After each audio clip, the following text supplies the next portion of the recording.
Salut les filles, eh bien on se retrouve aujourd'hui pour notre assemblage de Coïto Mystère 2023 spécial Noël. Alors, j'ai dû créer 3 petites boules supplémentaires, 3 blocs. Bon là vous les voyez détachés, vous avez tout compris, je m'en suis pas servie. En fait j'ai eu un petit problème de dessin, de calcul. Donc j'en ai quand même inséré. À la place de mettre cela, j'ai mis ça. Donc, la bonne nouvelle, c'est que vous n'êtes pas obligé de faire les 3 blocs supplémentaires. Je vous les mets quand même sur Facebook, prêts à télécharger. Vous faites comme vous le sentez. Je vais vous montrer où est-ce qu'ils sont insérés et du coup, où vous mettez pas. Ça vous permet peut-être de changer un bloc qui vous plaisait moins ou qui s'accorde moins. Voilà, alors je vous montre le plan de devant qui sera à télécharger, d'accord? Et j'ai fait un plan du dos en utilisant 4 tissus, aucun tissu ne se touche, d'accord?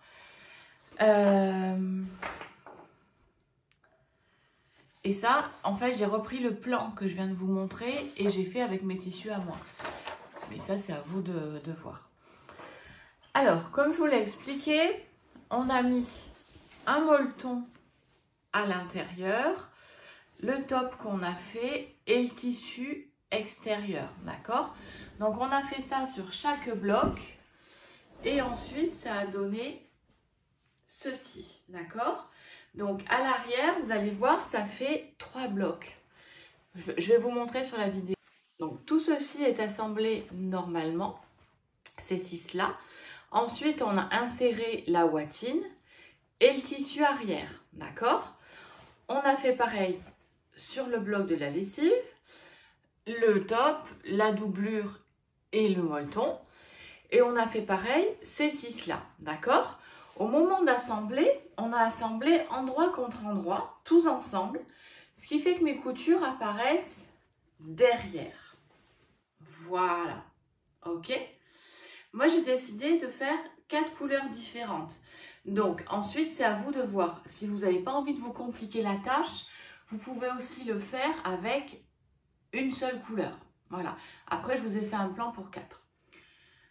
Donc, voilà.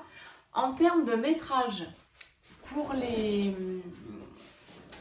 arrières, moi, j'ai pris 60. C'est un peu juste. Notamment si c'est des tissus en 110. Je vous conseille 75, comme ça vous avez les marges comprises. J'ai dû un petit peu batailler sur celui qu'on utilise le plus, d'accord? Ça à savoir. Voilà, bah écoutez, je vous propose de passer sur la planche et puis je vous montre le tout terminé. Donc là, j'ai assemblé mes nouveaux blocs que vous allez trouver sur internet. Avec les tout premiers qu'on avait fait, souvenez-vous. Donc je les ai assemblés 2 à 2.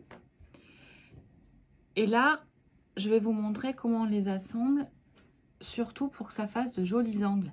Parce que effectivement, on va attacher ça à la machine, d'accord? Vous allez coucher la couture ici. Vous allez coucher la couture de l'autre côté. Et vous allez vous mettre bien sur le trait. D'accord? Ensuite, on fait pareil de ce côté-là. Comme le patch normal, hein, la petite subtilité, ça va être qu'on fait bien correspondre notre milieu au milieu.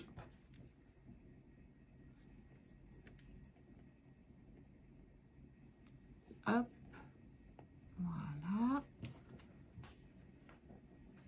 Donc vous voyez là, je suis bien dans l'un contre l'autre. Donc maintenant qu'il est bien piqué, je vais l'épingler. Voilà. Alors par sécurité, je me mets toujours sur le trait ici et sur le trait à l'arrière. Quand j'y suis pas, évidemment, je vais le chercher. Je mets autant d'épingles que ce qu'il m'en faut. Je passe à la machine et je vous montre. À toutes. Alors voilà, là j'ai fini d'assembler le premier au deuxième. Donc, j'ai bien laissé l'aiguille quand j'ai cousu. Donc, vous avez un angle qui est nickel là au milieu. D'accord? Donc, maintenant, on va assembler le dernier. On va l'assembler ici. De la même manière. À tout de suite. Alors, sur la planche, je vous ai montré un ensemble de blocs que j'ai appliqué en direct. Il se trouve que ces blocs-là, on ne va pas les utiliser comme je vous l'ai montré au moment de l'assemblage, puisque j'ai eu quelques soucis d'assemblage. Alors, je vous montre déjà comment on assemble les boules et les étoiles, d'accord? Sur la même méthode que je vous ai montré tout à l'heure. À savoir que on est OK que ça, ce sont des rectangles et ça, ce sont des carrés. Donc, j'ai assemblé verticalement, c'est-à-dire que j'ai assemblé une boule, une étoile à chaque fois, d'accord? Et ensuite, j'ai assemblé cette bande-là à celle-ci, et puis celle-ci, et puis celle-ci. On ne peut pas faire de bande, puisqu'en fait, ça fait un décroché, d'accord? Donc, pour ce bloc-là, il est terminé. Je vais vous montrer, il y a le bloc qui sera en bas à droite, où ce sera le bloc de théière. Et on va lui assembler un ensemble de mini-blocs que je vous ai montré l'autre fois à l'assemblage. J'ai vraiment dû faire des modifications. Cette partie-là, si vous ne souhaitez pas faire les 3 blocs supplémentaires, parce qu'en fait, nous n'en avons pas besoin, vous pouvez mettre vos autres blocs de canage. À la place de mettre des boules dont je vais vous donner aussi le patron, vous ferez ce que vous voulez. Donc, au lieu de mettre 2 boules, un canage ou 2 canages, une boule, vous pouvez faire comme prévu au départ, 3 canages que vous allez poser au bout. D'accord? Donc, que vous fassiez ça ou ça, peu importe, c'est vous qui voyez. Donc là, tout ça pour vous dire que vous en assemblez 3 et on va les mettre au bout de ce bloc-là. D'accord? Donc, comme toujours, un bloc d'appliqué et un bloc de piécé. On épingle bien, c'est-à-dire toujours angle contre angle. D'accord? Je vous montre tout bien devant la caméra. Voilà. Angle dans angle. D'un côté à l'autre, peu importe ce qui dépasse, ça va nous servir pour le rag quilt. Toute cette partie-là, elle est faite en endroit contre endroit, d'accord? Le rag quilt, on verra au moment d'assembler les gros morceaux, ok? Donc, je vérifie toujours que je tombe bien derrière ma ligne. Bon, moi, je mets 3 épingles. Si vous souhaitez en mettre plus, vous en mettez plus. Donc, je couds ici et ça va me donner un bloc complet. Allez, à tout de suite. Donc, voici le bloc qui est terminé. D'accord? Donc, j'ai bien mis ce morceau-là à ce morceau-là. Maintenant, il nous faudra couper la watine, donc bord à bord, c'est-à-dire que pour ce morceau-là, il fera 36 par 60. Et notre tissu de dessous, pour moi, ce sera le tissu numéro 3 et il fera 38 par 62. Puisqu'on va faire un bloc qu'on va assembler en rag quilt. Pour l'instant, je vais vous montrer les blocs terminés tels qu'ils seront prêts à mettre la ouate. D'accord? Allez, à tout de suite. Alors, voilà comment on va procéder. Là, j'ai mon bloc de dessus. J'ai coupé 60 par 36 dans ma watine. Je le mets au dos. Et j'ai coupé 60 par 36 plus 1 cm de couture sur mon bloc, sur mon tissu de derrière, d'accord? Donc là, j'étale tout bien, voilà, hop, hop, hop. Et maintenant, je vais épingler tout simplement, d'accord? Alors, je vais quand même bien le mettre bord à bord. N'hésitez pas, vous voyez, j'ai dessiné sur l'endroit du tissu. Alors, évidemment, j'ai dessiné avec un friction, parce que sinon, on va être un petit peu dans la mouise. Donc là, maintenant que tout est l'un sur l'autre, on va bien le dessiner, on va bien l'épingler. D'accord? Donc, vous l'épinglez grossièrement parce qu'en fait, ce qui va faire le quilting, c'est là que vous allez être contente, c'est que du coup, cette couture-là va nous coudre en partie la ouate. Donc, du coup, vous n'avez pas de quilting à faire. Si vous avez envie, vous pouvez toujours le faire en plus, mais ce n'est pas forcément nécessaire. J'aimerais que mon chien arrête de se secouer. Donc, voici un bloc prêt à coudre. D'accord? J'ai fait pareil pour les blocs qui vont sur les côtés. Donc, je le mets bien. Je mets bien ma ouatine sur les traits. Les chiens ont faim, c'est une catastrophe. Voilà, ma ouatine est sur les traits. Mon tissu, j'ai tracé sur l'endroit. Mon tissu est comme ça. Donc là, j'épingle et ce sera prêt à coudre. Je fais pareil avec celui-ci.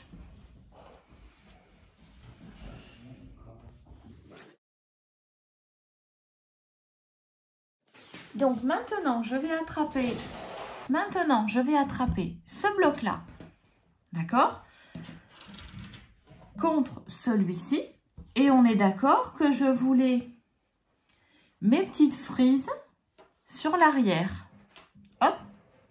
Donc, je vais attraper ce morceau avec ce morceau. Donc, endroit contre endroit pour avoir une couture propre et nette sur l'endroit et mes frisottis sur l'arrière. D'accord? Donc là, je vais épingler. Toujours le carré ici. Vous voyez, que ça corresponde avec mon extérieur. Et ici. D'accord? Donc là,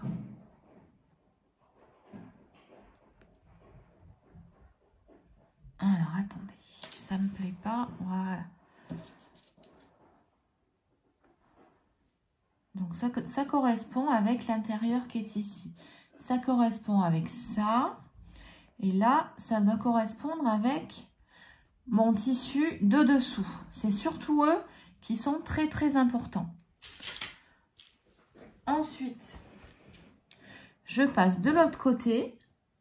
Je fais bien correspondre mes deux épaisseurs. Et là, je vais faire correspondre toutes mes épaisseurs. D'accord? Je mets mon aiguille. Et là, magie, vous tirez et tout est nickel.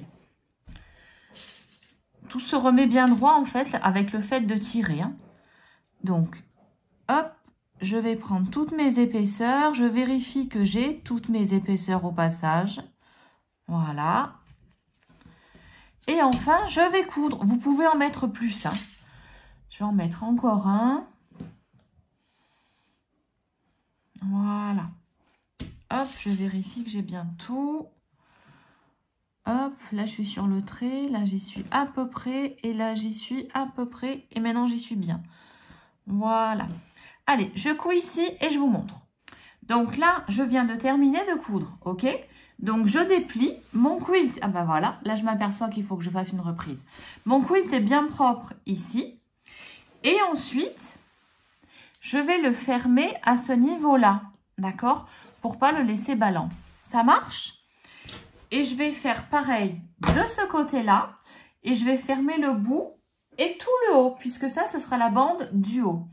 Je vais vous montrer les indices de montage qui sont ici et ici. D'accord? Ça, vous l'aurez à télécharger sur Internet. Alors voilà, là, vous avez toute la bande du haut.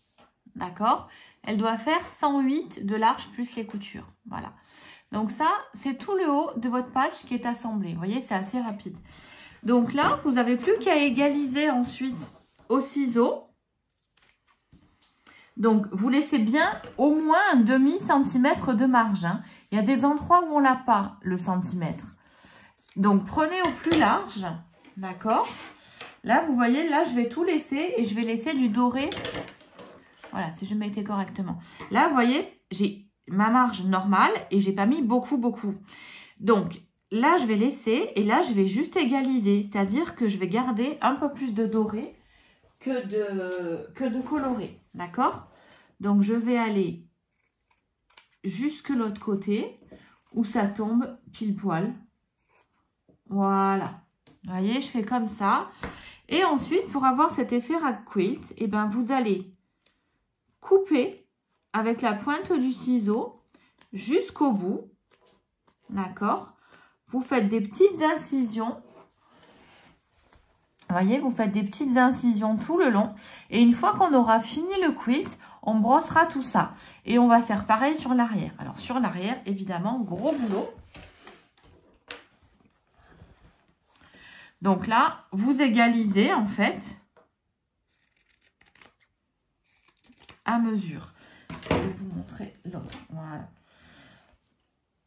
Donc là, ma couture, elle est faite. Donc là, vous voyez, j'ai cousu l'un sur l'autre. Mais ça, peu importe. Puisque on va faire, en fait, quand c'est cousu, vous allez l'entailler. D'accord? Vous ne touchez pas au devant. Hein, vous allez l'entailler ici. Vous allez l'entailler de l'autre côté de la couture. Et comme ça, vous pouvez faire vos petites franges. D'accord? Alors là, c'est pas tout égal. Donc, je vais égaliser au niveau de l'argenté. D'accord? Je vais faire que ça fasse à peu près 1 cm.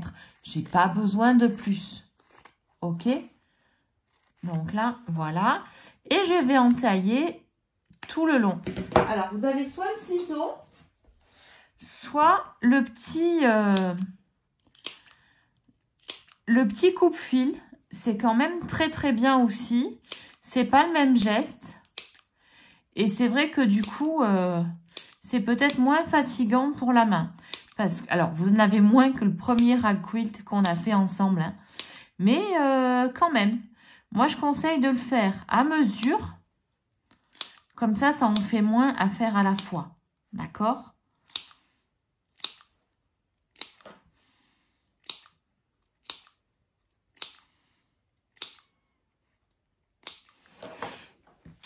Précision, là, vous voyez, c'est la bande du bas qu'on va assembler au reste du patch.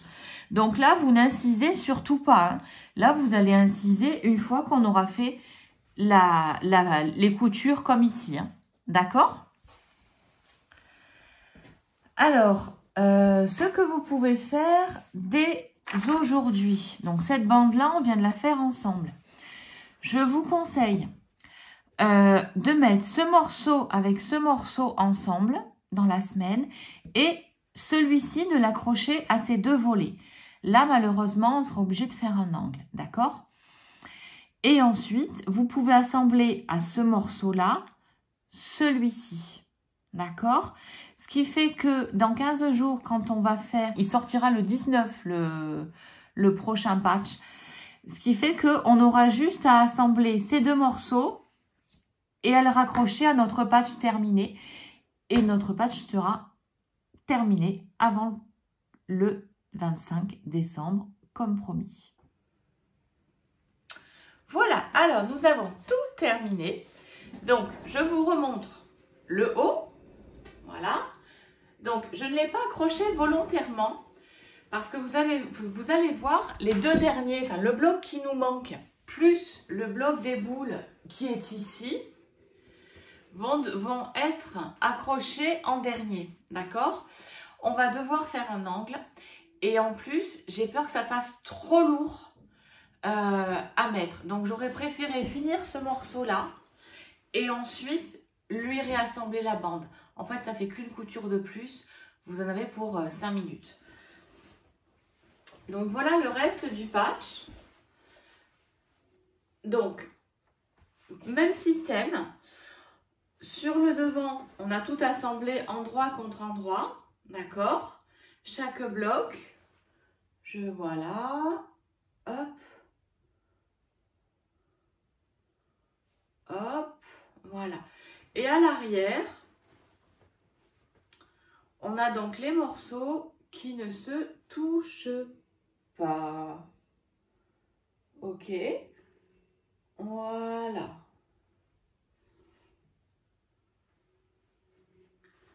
Donc c'est le même système que ça, tout est pareil que ce que je vous ai montré sur les planches.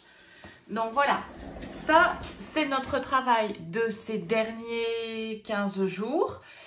Et maximum le 19 décembre, vous avez le dernier bloc qui sera donc à accrocher à celui-ci. Donc on aura le nouveau bloc, celui-ci, et on assemblera ça dans l'angle de ce que je viens de vous montrer. D'accord? Et ensuite, on accrochera la bande du haut, parce que moi j'estime que ça va faire trop lourd. Tout manipuler en fait pour passer à la machine, je vois pas l'intérêt, ça va nous faire gagner 3 minutes, mais on risque d'en perdre un peu plus à tout attraper sur le côté de la machine. Voilà, et ben écoutez, je vous donne rendez-vous dans 15 jours, 3 semaines. À bientôt!